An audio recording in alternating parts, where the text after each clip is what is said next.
বিদ্যালয়ে ক্ষেপণাস্ত্র আক্রমণ করে ৮৬ জন শিশুকে হত্যা করা হয়। আজ খাইয়ে হইলেও অস্ত্র বানাও বাংলাদেশ, এই জাতিসংঘ একটা নিন্দা, একটা বিবৃতি ছাড়া তারা আর কিছুই করতে পারে না। গভর্নমেন্টের একটা সৎ সাহস হয় নাই ইসরায়েল এবং মার্কিনরা যেভাবে ইরানে এবং আগ্রাসন চালাচ্ছে সেটার প্রতি নিন্দা জানানো। যারা এক আল্লাহর শপথ দিয়েছি, যারা ঈমান এনেছি, তাদের কোনো ভয় থাকতে পারে না।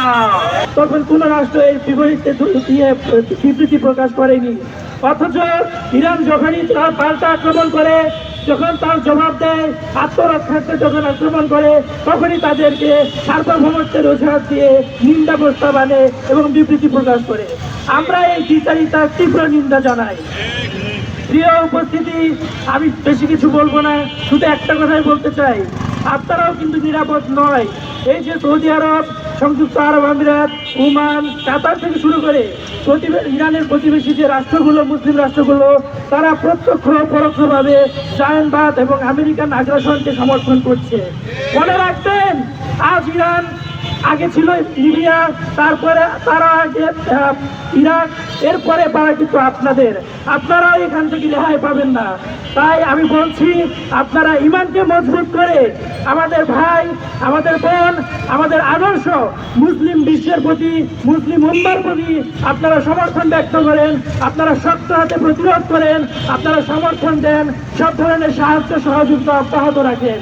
দ্বিচারিতা নয়, বস্তুগত স্বার্থ নয়, বরং এক আল্লাহর প্রতি বিশ্বাস রেখে, পরকালের প্রতি বিশ্বাস রেখে আপনারা এই আহত শিশু, এই যে নিপীড়িত মুসলিম উম্মার প্রতি আপনাদের সমর্থন ব্যক্ত করেন। আমি এই বলে আমার বক্তব্য শেষ করছি। আসসালামু আলাইকুম।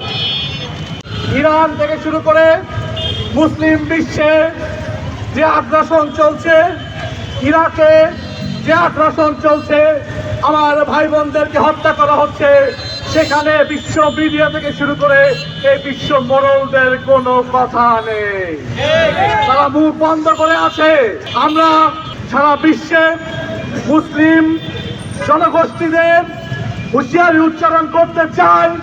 আমরা দেখতে পাচ্ছি মধ্যপ্রাচ্য থেকে শুরু করে বিভিন্ন দেশে মুসলিম সম্প্রদায় আজ নিশ্চুপ হয়ে আছে। আমরা তাদের বলতে চাই, আপনাদের ভয় কিসের? যারা মুসলিম, যারা এক আল্লাহর শপথ দিয়েছি, যারা ঈমান এনেছি, তাদের কোনো ভয় থাকতে পারে না। একই সাথে সারা বিশ্বের সকল বিশ্ববাসীকে আমরা আহ্বান রাখতে চাই, বিশ্ব মানবতার দিকে তাকিয়ে, আপনারা ইরানের দিকে তাকিয়ে, ফিলিস্তিনের দিকে তাকিয়ে আপনারা এক হবেন ইনশাআল্লাহ। সারা বিশ্বের সকল মানুষদেরকে এক হওয়ার উদাত্ত আহ্বান জানাচ্ছি এবং আগ্রাসনবাদী মার্কিন যুক্তরাষ্ট্র এবং ইহুদিবাদী ইসরায়েলের বিরুদ্ধে বিশ্ববাসীকে এক হয়ে তাদের বিরুদ্ধে অবস্থান নিয়ে, এই পাপের সংগঠন জাতিসংঘের বিরুদ্ধে অবস্থান নিয়ে সারা বিশ্ববাসীকে সামনে নিয়ে বিশ্ব মানবতার জন্য আমরা এক হয়ে লড়াই করব। শেষ রক্তবিন্দু পর্যন্ত আমরা ঘরে ফিরে যাব না। আমার ভাইয়ের, আমার বোনের রক্তের বদলা নেওয়ার জন্য আমরা রাজপথে থাকবো। বিশ্ববাসীকে রাজপথে থাকার উদাত্ত আহ্বান জানিয়ে, এক হওয়ার উদাত্ত আহ্বান জানিয়ে আমার কথা এখানে শেষ করছি। ইনকিলাব জিন্দাবাদ। এই গভর্নমেন্টের একটা সৎ সাহস হয় নাই ইসরায়েল এবং মার্কিনরা যেভাবে ইরানে এবং আগ্রাসন চালাচ্ছে সেটার প্রতি নিন্দা জানানো। এটাই প্রমাণ করে যে বর্তমান গভর্নমেন্ট, তারা এই ইরানে যে আগ্রাসন চলছে, মার্কিন এবং ইসরায়েলের আগ্রাসন, সেই আগ্রাসনের প্রতি পরোক্ষভাবে সমর্থন যোগাচ্ছে। আমরা আহ্বান জানাবো, ইসরায়েল প্রীতি ছাড়ুন। একজন ইসরায়েল প্রীতি করতে যে, পাসপোর্ট থেকে অ্যাকসেপ্ট ইসরায়েল কথাটি শুনতে যে, আজকে তাকে ভারতে যে আশ্রয় নিতে হয়েছে। আপনি যদি হাসিনার মতো একই পথ অনুসরণ করে আবারও ইসরায়েলের সাথে সম্পর্ক স্বাভাবিকীকরণ করার দিকে হাঁটেন, তাহলে এই ট্রাভেল পাস নিয়ে এসেছেন, সেই ট্রাভেল পাস হাতে ধরিয়ে আপনাকে আবারও লন্ডন পাঠিয়ে দিতে আমাদের এক মুহূর্ত সময় লাগবে।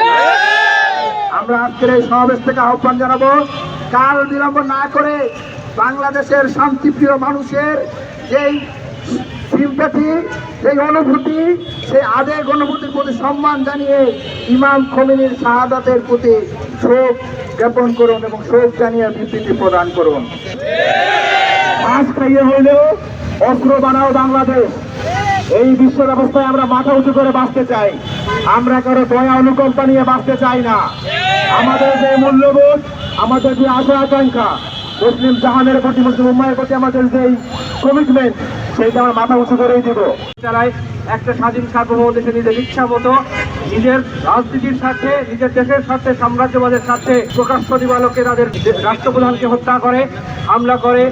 তারপরেও এই জাতিসংঘ একটা নিন্দা, একটা বিবৃতি ছাড়া তারা আর কিছুই করতে পারে না। জাতিসংঘ নাই, জাতিসংঘ নিন্দা সংঘ এবং বিবৃতি সংঘে পরিণত হয়েছে। ইসরায়েলের দালালি করে, উম্মাহের সাথে গাদ্দারি করে নিজের মসনদ টিকিয়ে রাখে এবং সে হচ্ছে দালালি না করে বীর দর্পে জীবন বাঁচি রেখে লড়াই করে যায়। এইটাই ডিসাইড করে দেয় মুসলিম জাহানে তার অবস্থান কোন জায়গায়। ইমাম খামেনির সাথে আমাদের আকীদাগত পার্থক্য রয়েছে, কিন্তু এ সত্ত্বেও আমরা আগ্রাসনের বিরুদ্ধে তার যে হার নামানো লড়াই, এইটা থেকে আমরা এটাকে আমাদের অনুসরণের আদর্শ বলে মনে করি।